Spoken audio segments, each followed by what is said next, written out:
We all know that Apple and its closed ecosystem is arguably the best one out there because it just works. What if I told you Android brands have been doing just the same? And it's just that they aren't talked about enough. One brand most people sleep on is Xiaomi. Hello from the other side, CJ here. Today, we'll go through what Xiaomi gets right, where it still falls short, and whether it's actually worth buying into the Xiaomi ecosystem. Roll that intro.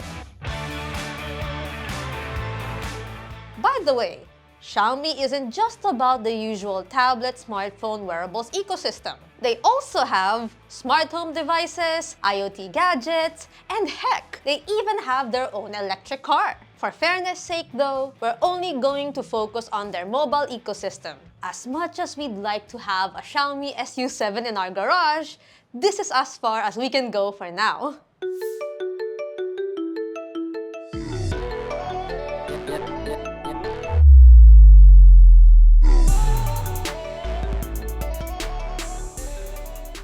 For the past few years, Xiaomi has been using a unified software across different sub-brands like Redmi and Poco. That itself is already an advantage, I would say. What we have here are the Poco F6 Pro, the Xiaomi Pad Mini, and the Xiaomi Watch S4, all running HyperOS. We also have other accessories to complete the whole ecosystem experience that we're talking about. These include the Redmi Buds 6 Pro, Xiaomi Focus Pen for the tablet, and also the Xiaomi SoundPlay, which they're using in the other room. So you can see, despite coming from different brands, the Poco phone, the Redmi earbuds, and the Xiaomi tablet and smartwatch are all still compatible with each other. That's because of the built-in feature called Interconnectivity, which essentially makes the device integration possible. And just like Apple, creating a Xiaomi account is required to use interconnectivity features. Just follow the sign-up process and you're good to go.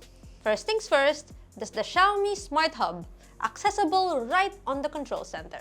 All your active connected devices show up here on your phone, tablet, and even on the smartwatch. Tapping on each one reveals essential info like remaining battery, and some even come with additional controls, like playing a sound, which is handy if you've misplaced your phone, tablet, or smartphone somewhere nearby. This same play a sound button is also available on the smartwatch, by the way. That's how I find my smartwatch often. Whenever I keep it somewhere and I go, where did it go? Pull up my phone. There are other controls here like sharing your home screen and media playback controls, which we'll get to in a bit. One of the main features that really comes in handy, at least for us, is Home Screen Plus. It basically lets you project your smartphone screen onto the tablet. I find this quite useful, especially when I want to check something on my phone while I'm using the tablet. I can just tap the phone icon via the Smart Hub or on the taskbar and access it right then and there. What's even cooler is that I can unlock the phone directly from the tablet. There's a lot you can do here too. You can use the phone on the tablet just like you normally would, except when trying to make a payment or open a locked app. That's when you'll need to grab the actual phone. Copying files from the tablet to the phone and vice versa is also possible. That said, depending on how good your Wi-Fi connection is, the experience is usable but not exactly smooth, which is kind of expected. Now, are you familiar with Handoff? Xiaomi has a similar feature that lets you continue right where you left off, moving from the smartphone to the tablet. You can even create app shortcuts on the tablet to launch certain apps directly without needing to unlock the phone itself. Handoff apps will be full screen by default, but you also have the option to switch them into a floating window if you'd rather adjust the layout. Oddly enough, trying it the other way around only seems to work with notes for some reason. Another nifty feature is the Clipboard Plus, which instantly syncs between the phone and the tablet. You can copy text and even images, and it'll pop up on both devices right away. If you'll notice this icon on the control center, that's Xiaomi Share. And honestly, it's much faster and more consistent than Quick Share from our experience. Call syncing is also available across the tablet and the smartwatch. You can answer a phone call using either device and continue right from there.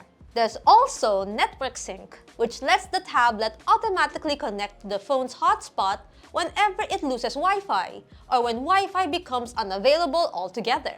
This comes in handy when you're out and about using mobile data or connecting to a new Wi-Fi network for the first time through the phone. As someone who always has music playing through a pair of wireless earbuds, probably the most favorite capability these devices offer is easy access to playback and noise cancellation controls. On the Xiaomi Smart Hub, you can tap on the wireless earbuds and instantly see battery levels of the earbuds and the charging case, along with noise cancellation controls and volume.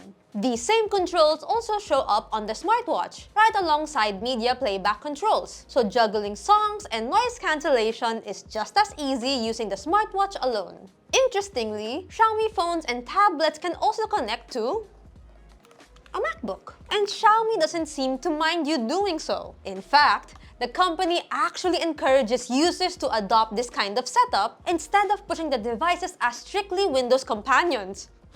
By downloading the Xiaomi Interconnectivity app, you unlock several features on the MacBook that are already available across Xiaomi devices, including access to Xiaomi Cloud, though only Mi Notes shows up here, plus Xiaomi Share, Home Screen Plus support, and even Screen Extension, which lets you use the tablet as a second screen. That's not all. Xiaomi also recently made its devices compatible with AirPods, so it's clear they're really leaning into interconnectivity here, and we're living for it.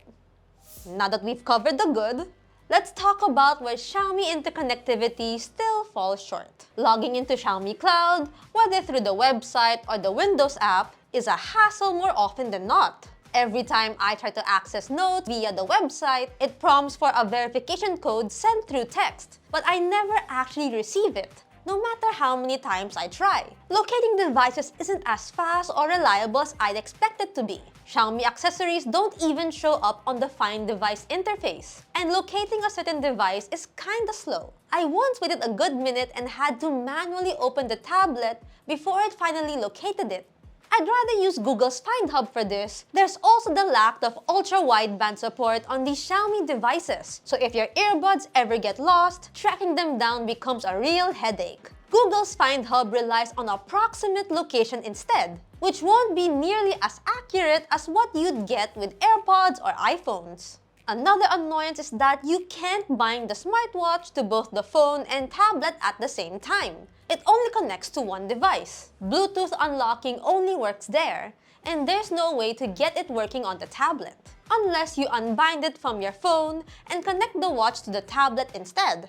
The smartwatch does have NFC, but there's no way to take advantage of it since Google Wallet or any other digital wallet service for that matter is nowhere to be found on the watch. And while we appreciate that the watch can also show notifications from the phone, you can't really make your replies to messages, which kind of takes away an essential part of owning a smartwatch. At the end of the day, Xiaomi Interconnectivity shows a lot of promise, and honestly, some of these features genuinely make daily use more convenient, especially if you're already living in the Xiaomi ecosystem. It's even bold enough to bring MacBooks into its own ecosystem, which honestly makes sense since Xiaomi doesn't really make laptops for the global market anyway, and that's perfectly fine by me. That said, it's clear this ecosystem still has some rough edges to smooth out. Cloud login issues, inconsistent device detection, and limited functionalities among other disadvantages hold it back from feeling truly seamless. For the most part though, Xiaomi ecosystem just works too. If Xiaomi keeps refining this the way Apple has with its own walled garden, this could genuinely become one of its strongest selling points down the line. So, have you learned something today? Are you a Xiaomi user? What's your favorite feature so far? Share your thoughts in the comment section below. If you find this video helpful, drop a like, sub to the channel, follow us on the socials for more tech news and reviews. Again, this has been CJ, and I'll see you guys in the next video. Bye! See you later! This is you ranting. Yeah.